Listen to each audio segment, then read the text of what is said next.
एक गांव में बहुत ही अच्छे दो दोस्त रहते थे जिनका नाम राम और श्याम था। राम श्याम से बोलता है, अरे श्याम, आज मेरे एक दोस्त की शादी है, मैं वहाँ जा रहा हूँ। और तुम क्या कर रहे हो? मेरे साथ चलोगे शादी में? हम दोनों वहाँ बहुत ही मस्ती करेंगे।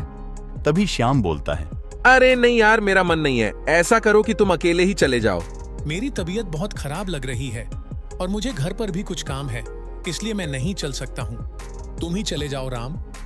तो राम बोलता है, अरे चलो ना भाई, फ्री में ही खाना खाने को मिलेगा हम दोनों को। उसकी बात सुनकर श्याम बोलता है, ठीक है राम, जब इतना जिद कर रहे हो तो फिर चलते हैं। फिर वहां से राम और श्याम दोनों दोस्त चल देते हैं।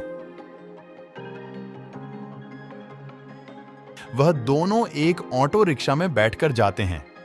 राम थोड़ा तेज दिमाग का था और श्याम बहुत ही भोला भाला था। शादी से लौटते वक्त उन्हें बहुत ही देर हो जाती है और काफी रात भी। तो श्याम बोलता है, सिर्फ तेरी वजह से लेट हुए हैं। अब तो हमें कोई वाहन भी नहीं मिलेगा। अब हम दोनों इतनी रात को घर कैसे जाएंगे? मैं पहले से ही जानता था कि मेरे साथ ऐसा ही कुछ होने वाला है। अरे भाई तुम डरो मत, मैं हूं ना तुम्हारे साथ। मैं तुम्हें घर तक पहुंचाऊंगा। यहाँ पर कोई चुड़ैल या भूत नहीं रहता जो तुम इतना डर रहे हो। मुझे क्या पता था कि शादी से आने में इतनी रात हो जाएगी। इतना बोलकर वहां से दोनों दोस्त चल देते हैं। जैसे ही वह दोनों कुछ दूर आगे बढ़ते हैं तो उसी समय बहुत तेज बारिश होने लगती है।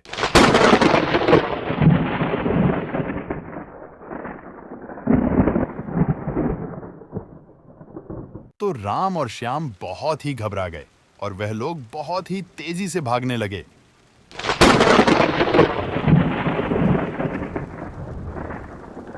वह दोनों भागते भागते एक बहुत ही पुरानी हवेली में जा पहुंचे जो देखने में बहुत ही डरावना लग रहा है। लेकिन फिर भी वह दोनों उस हवेली में बारिश से छुपने के लिए चले जाते हैं। उस हवेली के अंदर पहुंचने के बाद राम बोलता है, क्या हुआ श्याम, तुम इतना डरे हुए क्यों लग रहे हो?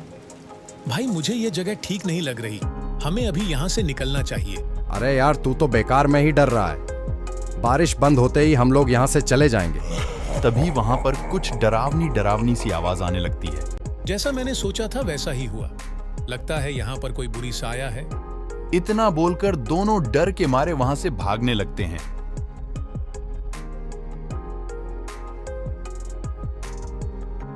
वह दोनों जल्दी जल्दी उस हवेली से बाहर निकले और बारिश में भीगते हुए भागने लगे।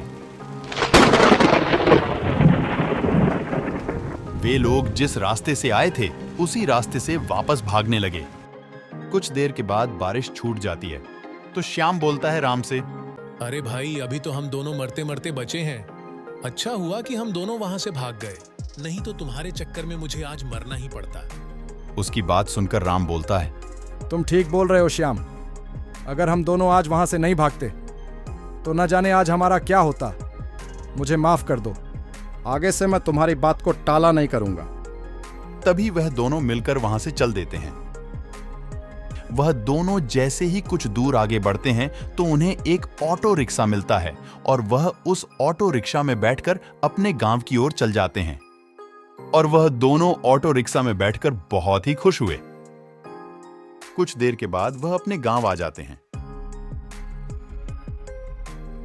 वह दोनों मन ही मन बहुत ही खुश थे कि हम लोग अपने गांव पहुंच गए। और कुछ देर बाद वह दोनों घर भी पहुंच गए और दोनों एक दूसरे से कहने लगे, धन्यवाद श्याम, अगर आज तुम नहीं होते तो मैं उस हवेली में मर चुका होता।